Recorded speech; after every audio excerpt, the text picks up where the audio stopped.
So, today we're going to get into a relationship dynamic that can be just deeply confusing and honestly pretty painful. We're talking about why someone with a father wound might test you, sometimes to the point where you feel like you're about to snap. Let's dive in. Have you ever been there in a relationship where it feels like no matter what you do, no matter how much loyalty you show, it's just never quite enough? Where you kind of feel like you're always being watched, always being graded on some invisible scorecard? Well, this explainer is going to get right to the heart of why that happens. Okay, so if that feeling is ringing a bell, the next question is why? Why does it happen? And the answer really starts with a past that hasn't had a chance to fully heal. And this quote right here, it reframes the whole situation.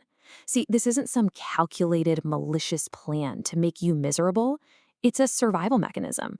It's a reaction that gets triggered by old wounds. And that is such a crucial shift in perspective, right? We're moving from seeing it as a conscious choice to understanding it as an unconscious reaction. And that trigger, more often than not, it's something called a father wound. So let's be really clear about what that is. It's a term that basically describes the psychological and emotional fallout from having a father who was maybe absent or unreliable or just emotionally checked out during those really critical years when you're growing up. This is the bedrock for everything we're about to unpack. All right, so how does this actually play out in a real relationship? Well, the source material breaks down the whole test into 4 key dynamics. And if you can get your head around these, you can really start to decode the behavior. First up, we've got this constant state of what you could call a hyper-awareness of betrayal.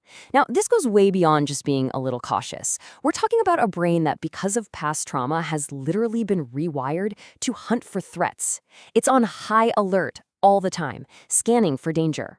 So in the real world, what that looks like is a mind that's subconsciously, constantly scanning for hidden motives, for social threats, and this is the big one, for any sign that you might be about to leave.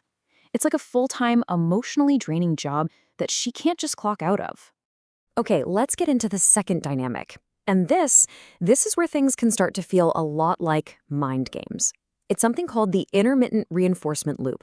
You know, that push and pull, hot and cold behavior that can be so incredibly disorienting. So here's the psychology behind it. Intermittent reinforcement is just a pattern of unpredictable rewards and punishments. Think about the silent treatment or how she might get super distant right after you've had a really close moment. The source explains that this is often a subconscious way to get a sense of power and control, something she probably felt she had none of as a kid. And now we're at number 3, and honestly, this might be the most important dynamic of all. It's testing for emotional gravity.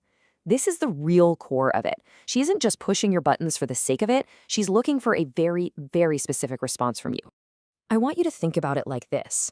She creates the push. That's the high emotional reactivity, the chaos, the storm.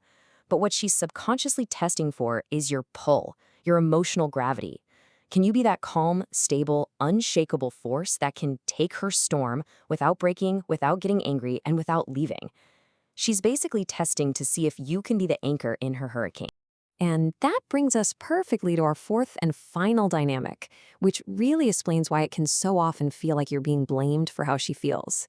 It's called the external locus of control. So what in the world does that mean? Well, an internal locus of control is when you believe you're in charge of your own state. But with an external locus, you tend to blame outside forces, and in this case, a partner, for your own internal feelings.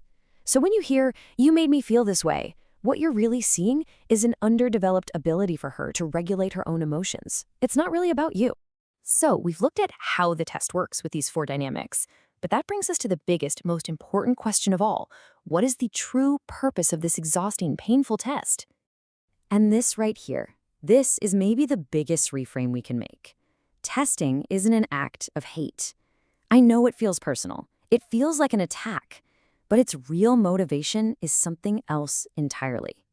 The source calls it a form of stress inoculation. Let's unpack that for a second. The test is this subconscious, deeply rooted process to find out if you are a safe harbor. Is your emotional foundation strong enough to handle her, what the source calls complex cognitive processing?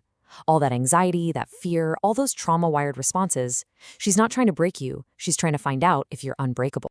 So when you boil it all down, it really comes to this one crucial point. The test is a search for safety. It might be a messy, painful, even self-sabotaging way to go about it, but the destination it's always trying to reach is a place of unwavering emotional security. And that brings us to our final thought here. If we can accept that this test is, at its very core, a desperate search for safety, well, that completely changes the question we should be asking, doesn't it? The question isn't, how do I pass the test? The real question becomes, what truly builds a safe harbor?